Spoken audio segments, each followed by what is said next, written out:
Your ex-wife is in labor and the baby is coming. What? Where is she now? No one called him at this hour unless someone was about to die.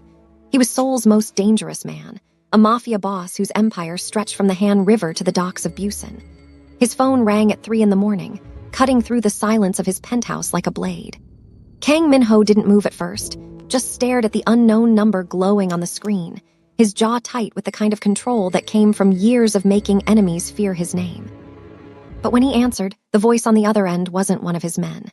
It was a woman, breathless and afraid, speaking English with a desperation that made something long dormant crack open in his chest. "Is this Kang Min-ho? Please, I need you to come. She's in labor. Your ex-wife. The baby is coming." 8 months ago, he had signed divorce papers and watched the only woman he'd ever loved walk out of his life. Now she was calling him back from the edge of oblivion, and he knew with absolute certainty that nothing would stop him from reaching her. Not his enemies, not his pride, not even the lies they'd both believed. Welcome to K Fairy Tales Stories, besties. Please like, share, and subscribe. Min-ho was already moving before his mind caught up to his body. He grabbed his keys, his phone, his gun because a man in his position never left home unarmed, and he was out the door before the woman on the line finished giving him the address. His driver appeared from the shadows, always present, always ready, and Min-ho barked directions as he slid into the back of the black Mercedes that had carried him through 1,000 deals and twice as many threats. Seoul General Hospital, private wing. Now. His driver knew better than to ask questions when Min-ho's voice carried that particular edge of desperation, wrapped in steel. The city blurred past in streaks of neon and shadow. Min-ho's hands were steady on his knees, but his heart was a war drum beating against his ribs. Amara, his wife, ex-wife, the woman whose absence had carved a hole in his chest so deep he'd stopped believing it could ever heal. She was in labor, with his child. A child he hadn't known existed until 3 minutes ago when a stranger's voice shattered his carefully constructed walls. 8 months of silence. 8 months of pretending he didn't dream about her every night. 8 months of telling himself she was better off without the darkness he brought into every room. All of it meaningless now because she needed him and nothing else in the world mattered. The hospital loomed ahead, all glass and steel and sterile efficiency. Min-ho was out of the car before it fully stopped, moving through the automatic doors with a kind of presence that made people instinctively step aside. The night staff recognized him instantly. Everyone in Seoul knew Kang Min-ho's face, knew what he was capable of, knew that crossing him meant disappearing without a trace. The receptionist's hands trembled as she pulled up the records, her eyes darting between her screen and his face like she was afraid looking too long might turn her to stone. Amara Wells, labor and delivery. 3rd floor, room 317. The words barely registered before Min-ho was moving again, taking the stairs because the elevator would be too slow, his expensive shoes silent on the polished concrete. His mind raced with questions he had no answers for. Why hadn't she told him? How long had she known? Did she hate him so much that she'd planned to raise his child alone, erasing him from their lives completely? The thought made something violent surge through him, made his hands curl into fists at his sides.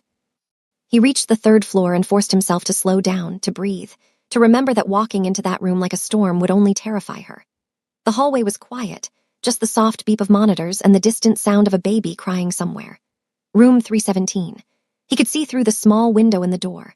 Amara was there, bent over in obvious pain, one hand gripping the bed rail while another woman, black like her with kind eyes and worried features, rubbed her back and murmured encouragement.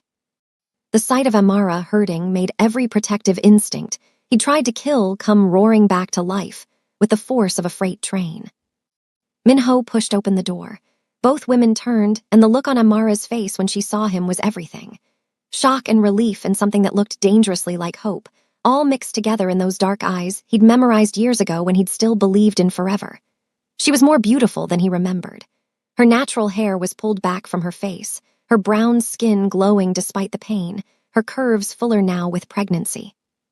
She wore a hospital gown that did nothing to diminish her radiance, and Min-ho felt his breath catch because 8 months apart had done nothing to diminish the hold she had on his heart. Min-ho, she breathed his name like a prayer and a question all at once. You came. The disbelief in her voice cut deeper than any knife because of course he came. Did she really think there was anything in this world that could have kept him away? You called, he said simply, moving to her side like gravity itself was pulling him there, like his body remembered the way even when his mind had tried to forget. Did you think I wouldn't? His voice was rougher than he intended, betraying emotions he'd locked away for 8 months. Another contraction hit her and stole whatever response she might have given. Minho watched her face contort with pain he couldn't fix, couldn't threaten away, couldn't eliminate with money or power or violence. The other woman, her friend, stepped back to give them space, and Minho found himself doing something he hadn't done in 8 months. He touched her. His hand came to rest on her lower back, where he knew the pain centered, applying pressure the way he remembered from the pregnancy books he'd secretly read before their marriage fell apart, before the lies and accusations destroyed everything they'd built. Breathe, he murmured in Korean, then switched to English for her benefit. Like we practiced. Remember, it was a lie. They'd never practiced. They'd barely made it past the first trimester before his world had exploded around them, before doctored photographs and paid witnesses had convinced Amara he'd been unfaithful, before she'd walked away with divorce papers and a shattered heart. But the lie felt right in this moment, felt like the future they should have had, the one he was determined to reclaim no matter what it cost. Amara's laugh was breathless and broken. We never practiced. We barely made it past the first trimester before everything went wrong. The reminder of their broken marriage hung between them like smoke, but Minho pushed it aside because the past could wait. Right now his wife, former wife, the mother of his child, needed him to be present, to be strong. To be everything he'd failed to be when she'd needed him most. Her friend stepped forward, introducing herself as Selene, Amara's roommate and closest friend. She studied Minho with suspicious eyes, clearly protective, clearly unsure whether his presence was help or harm. The next few hours blurred together in a haze of pain and presence. Minho stayed at Amara's side through every contraction, every moment of fear, every second she gripped his hand hard enough to hurt. He welcomed the pain because it was nothing compared to what she was enduring, nothing compared to the 8 months he'd spent in a hell of his own making.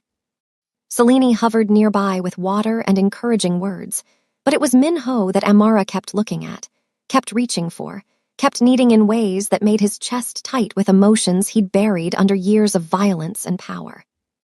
When the doctor finally arrived, a calm woman with efficient movements and a no-nonsense expression, she took one look at Minho and Amara and asked the question that would change everything.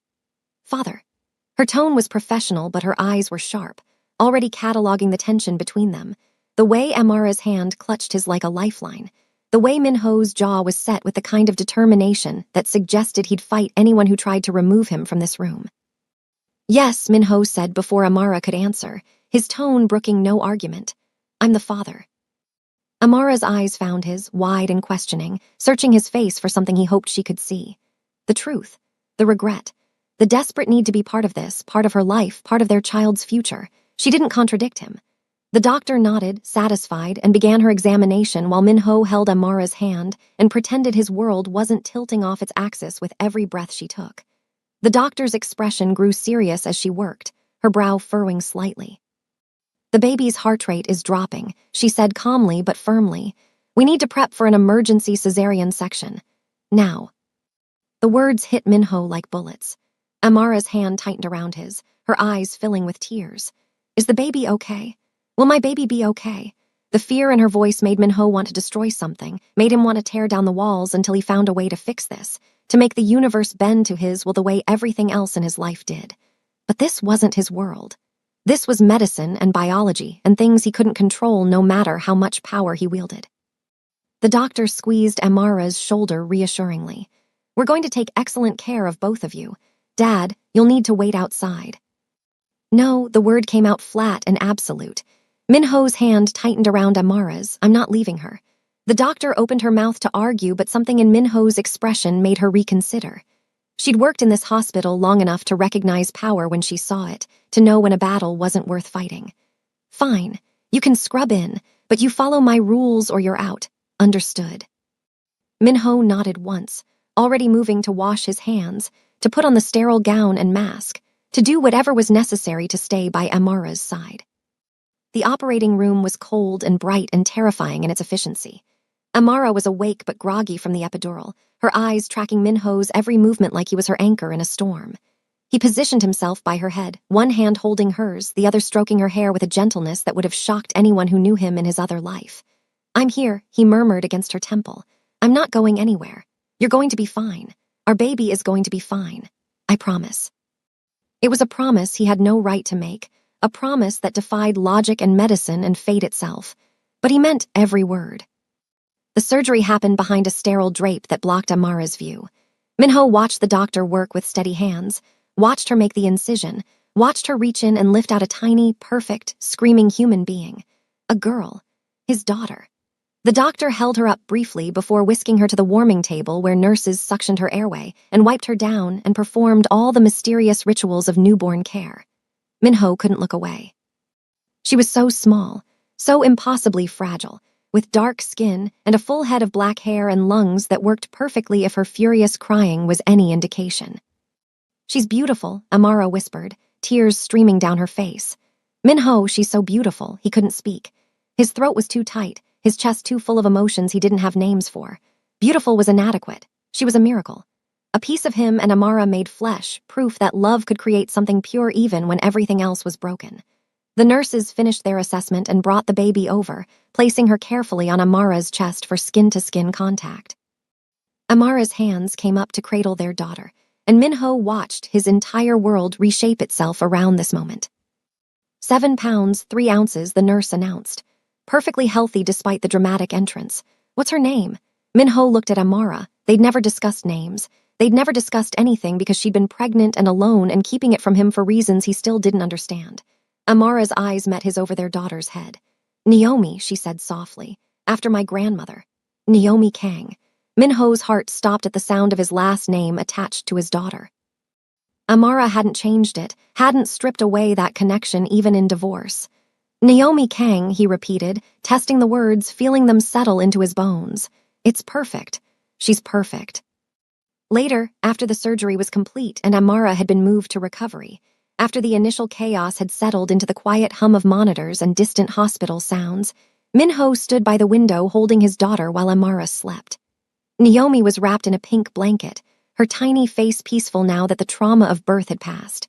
She was so small in his arms, so vulnerable, so dependent on him for protection. Minho had held weapons and signed death warrants and built an empire on violence, but holding his daughter was the most terrifying thing he'd ever done. "You're going to have everything," he whispered to her in Korean. "Everything I never had. Love and safety and a father who would burn the world down to keep you safe. No one will ever hurt you. No one will ever make you feel less than the miracle you are. I promise you that." Naomi's tiny hand found his finger and wrapped around it with surprising strength, and Minho felt something inside him shatter and reform all at once. He'd thought his heart was made of stone, hardened by years of violence and betrayal and loss. But this small being had cracked it wide open, and he knew he would never be the same. Amara stirred in the bed behind him. Minho turned to find her watching him with an expression he couldn't quite read. "You're good with her," she said quietly. "Natural." Minho crossed to the bed and carefully transferred Naomi to her mother's arms, watching as Amara's face softened with a love so pure it hurt to witness. "I've had 8 months to prepare," she continued, her voice barely above a whisper. 8 months to read every book, take every class, imagine every scenario. But you just walked in and knew exactly what to do. "How is that possible?" "Because she's mine," Minho said simply. "Ours. And I spent 8 months imagining a future I thought I'd never have. When I read those pregnancy books before the divorce, it wasn't curiosity. It was hope. Hope that someday we'd fix what was broken and I'd get to be the father I should have been from the start." Amara's eyes filled with tears. "You didn't know. How could you have known when I didn't tell you?" The guilt in her voice made Minho sit on the edge of her bed, careful not to jostle her or the baby. "Why didn't you tell me?" he asked, the question that had been eating at him since the moment he'd learned about Naomi's existence. 8 months, Amara. You carried our child for 8 months and never once reached out. Did you hate me so much that you wanted to erase me from her life completely?" The pain in his voice was raw, unfiltered, the kind of vulnerability he never showed anyone. But this was Amara. She'd always been able to see through his armor, to find the broken places he tried to hide. "I didn't know how to tell you," Amara said, her free hand reaching for his. "I found out I was pregnant 2 weeks after I signed the divorce papers. 2 weeks after I'd convinced myself that you'd cheated, that you'd destroyed everything we built, that staying away from you was the only way to survive. And then suddenly there was this baby, this piece of you growing inside me, and I didn't know what to do. Part of me wanted to call you immediately. But the other part, the part that was still broken and bleeding, that part was terrified you'd reject us both. Minho's jaw tightened. I would never reject my child. Never. Even if you'd told me in the middle of signing those papers, even if you'd thrown it in my face as a weapon, I would have fought for this baby. For you, for us. Amara's tears fell faster now, silent tracks down her cheeks. I know that now. But then, in those first few weeks, I was so angry and hurt and confused. And by the time I'd worked through enough of it to consider reaching out, too much time had passed. I convinced myself you'd moved on, that you were better off without the complication of a child you never planned for. Moved on? Minho's laugh was bitter. I haven't moved on, Amara. I haven't touched another woman, haven't looked at another woman, haven't wanted anything except the chance to prove those photos were lies, and that woman was paid to destroy us. 8 months of hell because the only person I've ever wanted was you and you were gone, and I didn't know how to get you back. His hand came up to cup her face, his thumb brushing away her tears. There is no moving on from you. There's only enduring, until you come back. Amara leaned into his touch, her eyes closing. I'm sorry. I'm so sorry I didn't tell you. Sorry I let fear and pride keep Naomi from her father. Sorry for everything that went wrong between us. Minho kissed her forehead gently, mindful of her exhaustion and pain. We'll fix it, all of it. Whatever it takes, however long it takes, we're going to fix this because I'm not losing you again. I'm not losing her. His eyes dropped to Naomi, sleeping peacefully in Amara's arms. You're both mine, and I protect what's mine with everything I have. A knock on the door interrupted them. Selene entered with coffee and a knowing look that suggested she'd been giving them privacy deliberately. She set the cups down and studied Minho with less suspicion than before. You're really going to stick around? She asked bluntly. Because Amara has been through hell, and if you're just going to disappear when things get complicated, it would be better if you left now before Naomi gets attached. Minho met her challenging gaze without flinching. I'm not going anywhere. Not now, not ever. This is my family, and I'm going to take care of them. Selene's expression softened slightly. Good, because that little girl deserves a father who shows up, and Amara deserves someone who fights for her instead of letting misunderstandings destroy everything. She picked up her jacket. I'm going to get some sleep, but I'll be back in a few hours. Try not to make any more bobbies while I'm gone. The comment made Amara choke on a laugh despite her exhaustion. Selene winked and left, closing the door softly behind her. The room fell into comfortable silence, just the three of them breathing in sync. The next morning brought complications beyond the emotional weight of their reunion. Minho was dozing in the chair beside Amara's bed, his body too large for the furniture but unwilling to leave, when his phone vibrated with a message from his second-in-command. 3 words. Urgent. Office. Now. Minho looked at Amara, still sleeping peacefully with Naomi in the bassinet beside her, and made a decision. He wasn't leaving. Whatever crisis had erupted in his absence could wait, or his men could handle it themselves. For the first time in his career, his empire took second place to something more important. But the universe had other plans. His phone rang and the name on the screen made his jaw tighten. Jung Taeyong, his most trusted lieutenant, the man who'd been running operations while Minho was at the hospital. Boss, we have a problem. The words were clipped, urgent, carrying the kind of tension that meant someone was about to die. Minho stood and moved to the hallway, pulling the door closed softly so as not to wake Amara. Talk. There's been chatter, Taeyong said. Your rivals know you're distracted. They're planning something. I don't have details yet, but the timing is suspicious. Right after you disappear for a night to be with your ex-wife. How do they know where I am? Minho's voice was cold, dangerous, the voice that made grown men flinch. Someone talked. We're investigating, but in the meantime you need to secure your position. They see weakness and they're going to strike. Minho's mind raced through options, through scenarios, through the careful calculations that had kept him alive and in power for 15 years. He couldn't leave Amara and Naomi vulnerable. But he also couldn't let his empire crumble because he was distracted by personal matters. Double security at the hospital. No one gets on this floor without clearance. And send Youngmin to me, now. Youngmin arrived 20 minutes later, a compact woman in her 40s with the kind of efficiency that came from years working in Minho's organization. She'd been his head of security for a decade. Had saved his life twice, and was one of the few people he trusted completely.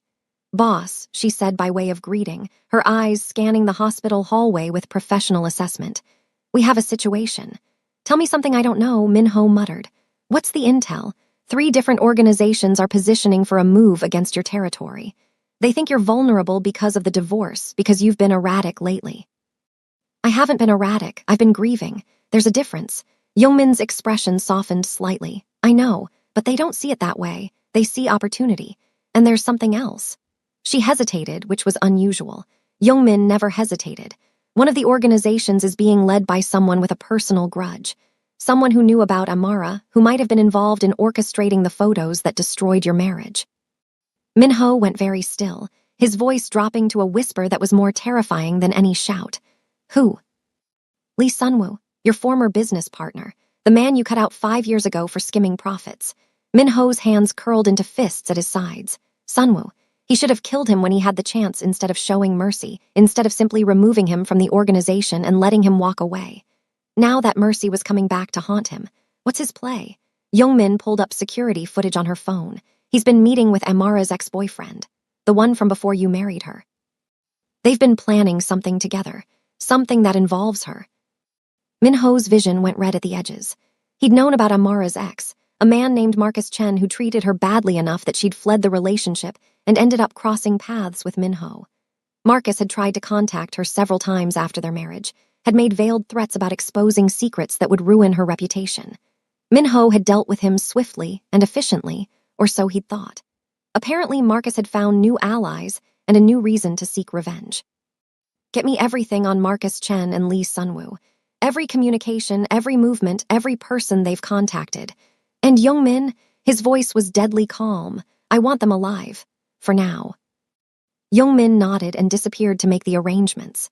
Minho returned to Amara's room to find her awake and nursing Naomi, her face soft with maternal love. She looked up when he entered and her expression shifted to concern. "What's wrong? You have your business face on. The one that means someone's about to have a very bad day." Minho sat beside her on the bed, careful not to disturb the baby. "There's been a threat. Against me, against my organization, and possibly against you and Naomi. I need to move you somewhere safer than this hospital." Fear flashed across Amara's face, but she held his gaze steadily. "Who? Why would anyone target us? We're divorced. I'm not part of your world anymore.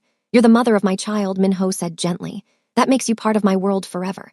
And there are people who would use you to hurt me, who would threaten Naomi to force my hand in business dealings. I won't let that happen. We're leaving within the hour. I have a place prepared, somewhere secure, somewhere they can't find you." Amara's hand tightened around Naomi instinctively. "What about my apartment? My things? Selene." "Everything will be taken care of. Selene can come with us if she wants, or I'll arrange protection for her separately. But Amara, this isn't negotiable. I'm not asking permission. I'm telling you what's going to happen because your safety, Naomi's safety, is the only thing that matters right now." His voice softened. "I know you're scared. I know you don't want to be dragged back into this life. But please, trust me one more time. Let me protect you." The desperation in his voice, the raw fear underneath his controlled exterior, was what convinced her. She nodded slowly. "Okay, we'll go. But Minho, you have to promise me something. Promise me you're not going to do anything that puts you in danger. Naomi needs her father, I need you." The confession hung between them, heavy with meaning. Minho cupped her face with both hands and kissed her forehead. "I promise, I'm not going anywhere. We're going to get through this together, and when it's over, we're going to fix our marriage and raise our daughter and be the family we should have been from the start." He pulled back to look in her eyes. "I love you, Amara. I never stopped loving you. I should have said it 8 months ago. Should have fought harder, should have made you believe me. But I'm saying it now. I love you, and I'm going to spend the rest of my life proving it." Amara's eyes filled with tears. "I love you too. God help me, I never stopped. Even when I hated you, even when I thought you'd betrayed me, even when I was signing divorce papers and telling myself I'd be better off alone. I loved you through all of it." Minho kissed her then, carefully because she was still recovering from surgery, but with enough intensity to leave no doubt about his feelings. When they broke apart, Naomi had finished nursing and was staring up at them with dark eyes that seemed impossibly wise for someone only hours old. "She has your eyes," Amara said softly, stroking their daughter's cheek. "And your stubbornness if the way she fought her way into the world is any indication." Minho smiled, a rare genuine expression that transformed his usually hard features. Then she's going to be unstoppable. His phone buzzed again. The car's ready. Youngmin is coordinating the move. Are you able to walk or should I carry you? Amara assessed her body honestly. I can walk with help. But Minho, where exactly are we going? Somewhere my enemies can't find you. Somewhere I can keep you safe while I end this threat permanently. The safe house wasn't what Amara expected. She'd imagined something clinical and cold, a fortress designed for function rather than comfort. Instead, Minho brought them to a sprawling estate in the mountains outside Seoul, hidden behind gates and walls but beautiful in a way that took her breath away. Traditional Korean architecture blended with modern security, gardens that whispered peace, views that stretched for miles. It was a home, not a prison, and the distinction mattered more than she'd expected. Minho carried Naomi, while two of his female security guards helped Amara navigate the stone path to the main house. She was still weak from surgery, her body protesting every movement, but she refused a wheelchair because accepting that level of vulnerability felt like admitting defeat. Inside, the house was warm and lived in, nothing like the sterile penthouse where Minho usually conducted business. There were photographs on the walls, traditional art, furniture that looked comfortable rather than expensive. "This is your place," she said, recognizing something personal in the details, not just a safe house. "Your actual home." Minho's expression was unreadable as he settled Naomi into a crib that had appeared in the master bedroom with surprising speed. "I bought it 3 years ago, right after we got married. I thought maybe someday we'd need a place away from the city, somewhere peaceful to raise a family. Then everything fell apart and I couldn't bring myself to sell it." He looked at her, vulnerability flickering across his features. "I used to come here sometimes when the divorce was fresh. Sit in this room and imagine what might have been. Now you're here and it's real and I'm terrified I'm going to wake up and find out it was all a dream." Amara crossed to him slowly, her hand finding his. "This is real. We're real. Whatever happens next, whatever threats are coming, we'll face them together." Minho pulled her close, careful of her incision, his arms wrapping around her like he could shield her from the entire world through sheer force of will. "I won't let anyone hurt you," he murmured against her hair. "I won't let anyone take this away from us again." The conviction in his voice was absolute, the kind of certainty that came from a man who'd built an empire on keeping promises, no matter the cost. The first few days at the estate fell into a rhythm that felt almost normal. Minho worked from the study, managing his organization remotely while his men dealt with the threats Sunwoo and Marcus posed. Amara recovered from surgery, her body healing slowly but steadily, and learned to navigate motherhood with Naomi. They existed in a bubble separate from the violence brewing in Seoul, pretending for brief moments that they were just a normal family learning to be together. But reality had a way of intruding. On the third night, Minho received a call that made his expression go dark and dangerous. He stepped onto the terrace to take it, his voice too low for Amara to hear, but she saw the way his shoulders tensed, the way his free hand curled into a fist. When he came back inside, he was different. The soft man who'd been changing diapers and singing Korean lullabies was gone, replaced by the Mafia boss who ruled Seoul's underworld. "We need to talk," he said, his voice carefully controlled. "It's about Marcus and what he's planning." Amara's stomach dropped. She settled Naomi in the crib and followed Minho to the study, closing the door behind them. The room was lined with monitors showing security feeds, maps of Seoul marked with territories and rival organizations, the visual representation of Minho's empire. He pulled up a file on his laptop and turned the screen toward her. "These are communications my people intercepted between Marcus and Sunwoo." Amara leaned forward to read, her blood going cold as she processed what she was seeing. Plans to kidnap her. Plans to use her as leverage against Minho. Plans that went into disturbing detail about how they'd hurt her to force his cooperation. "He wants to destroy me," Minho said quietly. "Sunwoo has been planning this for 5 years, waiting for the perfect opening. The divorce gave it to him. He found Marcus, learned about your history together, learned about the pregnancy before I did. The photos that destroyed our marriage. Sunwoo arranged them. Paid that woman to pose with me, doctored the images, made sure they reached you at exactly the right moment to cause maximum damage. He orchestrated everything because he knew the best way to hurt me was through you." Amara felt sick, her hand pressing against her stomach as if she could somehow protect the healing incision there. Why? Why would someone go to such lengths?" "Because I took everything from him when I cut him out of the organization. His money, his power, his reputation. He's been living in the shadows for 5 years, building alliances, waiting for revenge. And now he has it, or he thinks he does. Minho's expression was cold, calculating, the face of a man who'd survived countless attempts on his life and emerged stronger each time. But he made a mistake. He threatened my family, and that's something I can't forgive. Amara saw the violence in his eyes, the promise of retribution, and part of her was terrified while another part, a part she didn't want to examine too closely, was grateful. Grateful he was dangerous. Grateful he was ruthless. Grateful he was hers. "What are you going to do?" she asked, even though she wasn't sure she wanted the answer. Minho closed the laptop, his jaw set. "I'm going to end this. Permanently. Sunwoo and Marcus both. They made this war and I'm going to finish it in the only way men like them understand. But first, I need you to understand something. What I'm about to do, the things I'm going to order, the violence that's coming.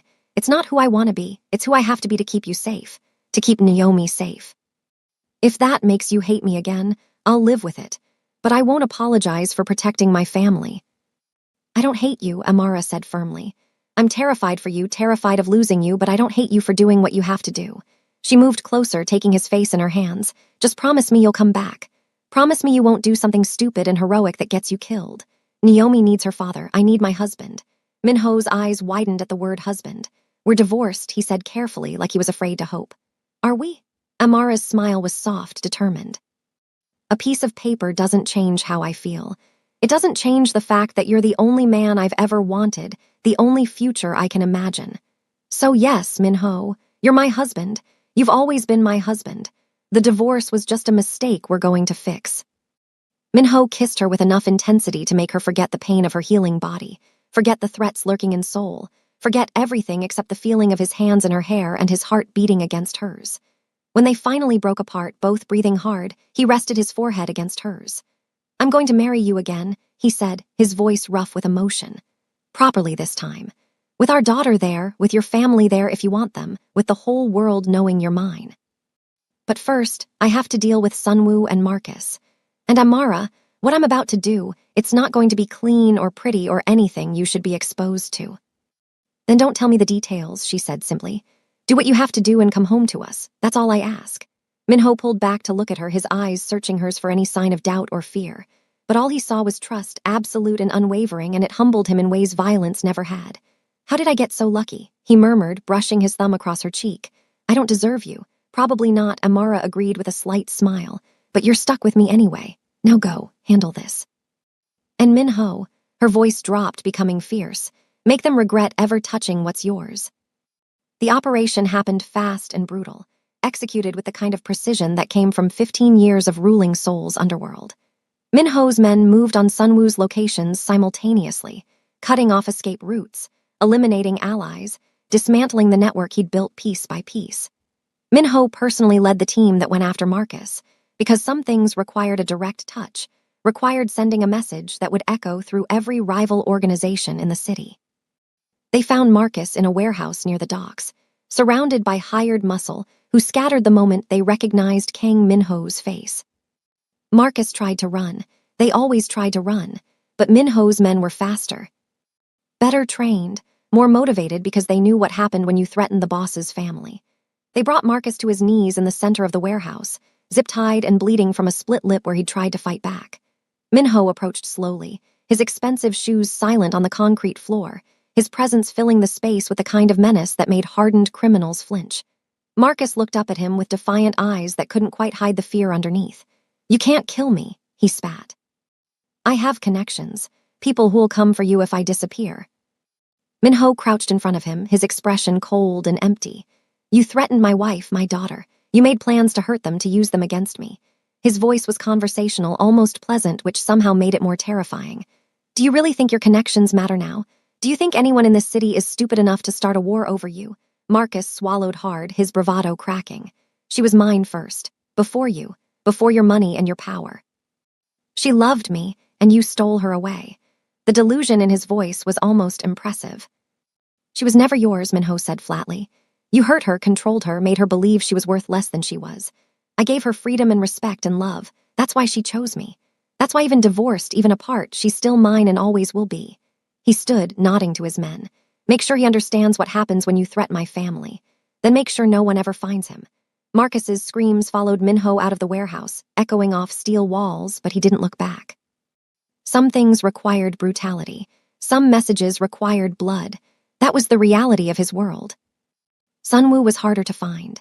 He'd gone to ground the moment his network started falling apart, disappeared into one of the safe houses he'd prepared for exactly this scenario. But Minho had resources Sunwoo couldn't match, informants in every corner of Seoul, technology that could track digital ghosts.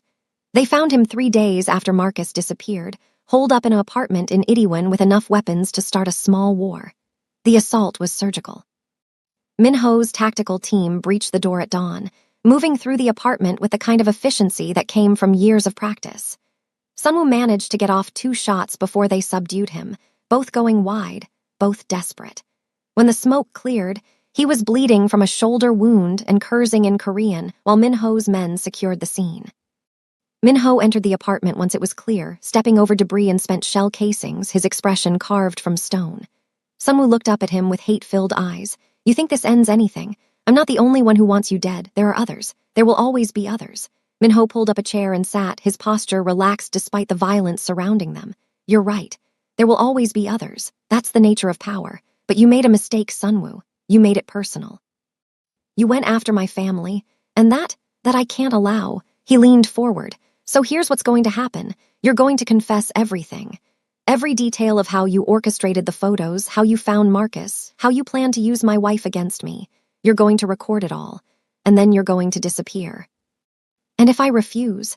Sunwoo's voice was defiant, but his eyes betrayed his fear. Then you die right here, right now, and I release evidence to every organization in Seoul that you've been skimming from all of them, not just me. They'll hunt down everyone you love, everyone you've ever cared about, and make examples of them. Your choice. Make it quick. Sunwoo's resistance crumbled. He confessed everything, his voice captured on video that would serve as insurance and proof. When he was done, when every detail had been documented, Minho stood and nodded to Youngmin, the usual arrangements. No one finds him. No one mourns him. Sunwoo's face went white, but he didn't beg. At least he had that much dignity. Minho returned to the estate as the sun was setting, exhausted in ways that had nothing to do with physical exertion. He'd spent 3 days dismantling threats, ending lives, doing the dark work that kept his empire secure. His hands were clean because he never touched the violence directly, but his conscience wasn't. It never was after operations like this. He found Amara in the nursery, rocking Naomi and singing softly in Ibo, the language of her grandmother. She looked up when he entered, her eyes searching his face for signs of harm. "You're okay?" she asked, the relief in her voice palpable. "You're home." "I'm home," he confirmed, crossing to them and wrapping his arms around both wife and daughter. "It's over. Sunwoo and Marcus won't hurt anyone again." Amara didn't ask for details. She simply leaned into him, trusting him to carry the weight of what he'd done. They stood like that for long minutes, breathing together, finding peace in proximity. Eventually, Naomi fell asleep, and Amara placed her in the crib with the practiced care of new motherhood. When she turned back to Minho, her expression was serious. "We need to talk about the future, about what happens now that the threat is gone." "Now we rebuild," Minho said simply. "We fix our marriage, we raise our daughter. We find a way to balance my world with the life you deserve." Amara moved closer, her hands resting on his chest. "I want to marry you again, properly, with Naomi there, with witnesses, with vows that we both mean this time. But Minho, I need you to understand something. I can't live in constant fear. I can't spend every day wondering if someone's going to use me against you, if our daughter is going to grow up surrounded by violence. If we do this, if we make this work, things have to change." He knew she was right. He'd been thinking the same thing during the drive back from Seoul, during the quiet moments between violence when his mind had space to consider the future.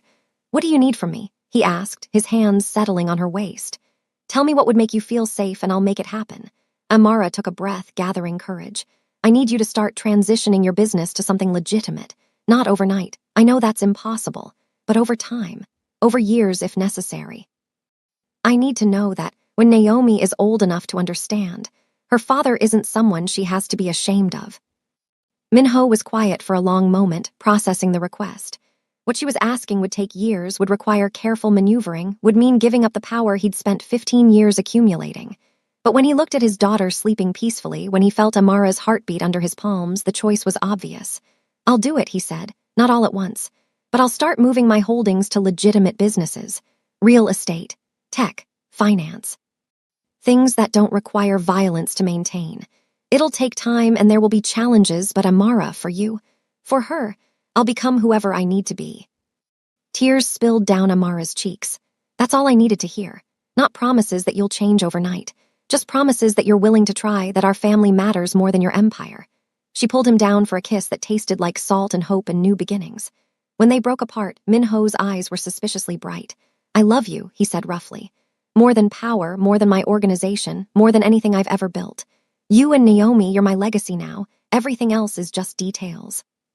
They were married again 6 weeks later in the garden of the mountain estate, surrounded by people who mattered. Selene stood as Amara's witness, crying openly as her best friend exchanged vows with the man she'd never stopped loving. Youngmin stood for Minho, her usually stern expression softened by genuine happiness for her boss. Naomi slept through most of the ceremony in her grandmother's arms, because Amara's mother had flown in from Nigeria specifically for this moment. Her initial suspicion of Minho gradually melting under his obvious devotion to her daughter and grandchild. The vows were simple but profound. Minho promised to love Amara through every challenge, to be the husband and father his family deserved, to choose them over empire every single day. Amara promised to trust him even when fear told her not to build a future together that honored both their pasts, to love him through transformation and growth, and whatever came next. When the officiant pronounced them husband and wife, when Minho kissed his bride with enough passion to make the small audience whistle and laugh, it felt like an ending and a beginning all at once. The reception was intimate and warm, nothing like the elaborate wedding they'd had the first time around. That wedding had been about appearances and impressing the right people and maintaining Minho's reputation. This one was about love, pure and simple, about celebrating a family that had survived separation and lies and violence to find their way back to each other. Minho danced with Amara under string lights in the garden, holding her close while music played and their daughter slept nearby. This is perfect, Amara murmured against his chest. This is everything I never knew I needed. 6 months later, life had settled into a new normal. Minho was systematically transitioning his holdings to legitimate businesses, using his considerable intelligence and ruthlessness to build legal empires instead of criminal ones. It was slower than violence but more sustainable, and he found unexpected satisfaction in building things that didn't require blood to maintain. Amara had started taking online classes, finishing the degree she'd abandoned years ago, finding purpose beyond motherhood, though Naomi remained her greatest joy. They'd moved into the mountain estate permanently, turning it into a real home with Naomi's toys scattered across expensive rugs and baby monitors in every room. One evening, after Naomi was asleep and the house was quiet, Amara found Minho on the terrace staring out at the mountains. She wrapped her arms around him from behind, resting her cheek against his back. "What are you thinking about?" she asked. He covered her hands with his, holding her close. "I'm thinking about how close I came to losing everything. How if you hadn't called me that night, if I hadn't been there for Naomi's birth, I might have spent the rest of my life alone and angry and empty. I'm thinking about second chances, and how rare they are." "We almost didn't make it," Amara agreed softly. "So many times we almost lost each other completely. But we didn't. We fought our way back and now we have this." She pulled back, turning him to face her. "Minho, I need to tell you something." His expression shifted to concern. "What's wrong? Are you okay? Is Naomi?" She laughed at his immediate protective instinct. "Everyone's fine, better than fine actually." She took his hand and placed it on her still flat stomach. "We're pregnant again. I found out this morning. We're going to have another baby." Minho's face went through a series of expressions. Shock, joy, fear, excitement, all cycling in rapid succession. "Another baby," he repeated, his voice full of wonder. "We're having another baby. Are you sure you're ready? After everything with Naomi, after the emergency surgery?" Amara smiled, seeing the worry in his eyes. "I'm sure. And this time you'll be there from the beginning. Every appointment, every milestone, everything we missed the first time." Minho dropped to his knees and pressed his forehead against her stomach, his arms wrapping around her waist. "Thank you," he whispered. "Thank you for giving me another chance. Thank you for loving me enough to build this life together." The second pregnancy was easier in some ways, harder in others. Easier because Minho was present for everything, driving her to appointments, reading pregnancy books with the same intensity he'd once applied to business strategy, preparing their home for another child. Harder because running after a toddler while pregnant was exhausting, and because morning sickness hit Amara harder this time around. But they navigated it together, Minho taking on more childcare duties, Amara accepting help instead of trying to do everything herself. When their son was born 7 months later, delivered without complications in the same hospital where Naomi had entered the world, Minho held him with tears streaming down his face. "He looks like you," Amara said, exhausted but glowing as she watched her husband cradle their son. Same nose, same serious expression. Minho laughed through his tears. "God help us if he inherits my stubbornness. Between him and Naomi, we're going to have our hands full." They named him Quaim after Amara's father, honoring the family that had shaped her while building a future that would shape him. 2 years later, the transformation was complete. Minho had successfully transitioned his empire from criminal enterprise to legitimate business empire. It had required years of careful maneuvering, of making deals and alliances, of slowly stepping back from the violence that had once defined his existence. He still commanded respect, still had power, but it came from money and influence rather than fear. Some of his old associates thought he'd gone soft. Minho didn't care. He had something more valuable than their respect. He had a family. Amara had finished her degree and started working from home as a consultant, using her language skills and cultural knowledge to help businesses navigate international markets. It was fulfilling work that let her contribute financially while still being present for their children. Naomi was 3 now. Bright and curious and showing signs of inheriting both her parents' stubbornness. Quaim was 2, quieter than his sister, but with an intensity of focus that reminded everyone of his father. Together, they filled the mountain estate with laughter and chaos, and the kind of joy Minho had never imagined possible. One evening, after the children were asleep and the house was quiet, Minho found Amara in their bedroom getting ready for bed. He wrapped his arms around her from behind, watching their reflection in the mirror. "Do you ever regret it?" he asked quietly. "Giving up your independence to marry a reformed criminal? Raising your children in my world even though it's not what you planned?" Amara turned in his arms, her hands coming up to cup his face. "Not for a second. This life, this family, you. It's everything I never knew I was looking for. We've had our struggles. We've faced things that should have destroyed us, but we survived. More than survived, we thrived." Minho kissed her softly. "I love you. More now than when we first married. More tomorrow than today. Every day I wake up and choose you all over again." Amara smiled against his lips. "That's all I ever wanted. Someone who chooses me, who fights for us, who believes love is worth the work. And you, Kang Minho, you've proven that every single day since you walked into that hospital room and refused to leave." He pulled her closer, grateful for second chances, grateful for the woman who'd saved him from himself, grateful for the family they'd built from the ashes of their broken first attempt. Years passed, and the life they built only grew stronger. Naomi started school and showed early signs of her father's business acumen, negotiating with other children with the kind of strategic thinking that made Minho both proud and slightly terrified. Quaim developed a love for art and music, his gentle nature balancing his sister's intensity.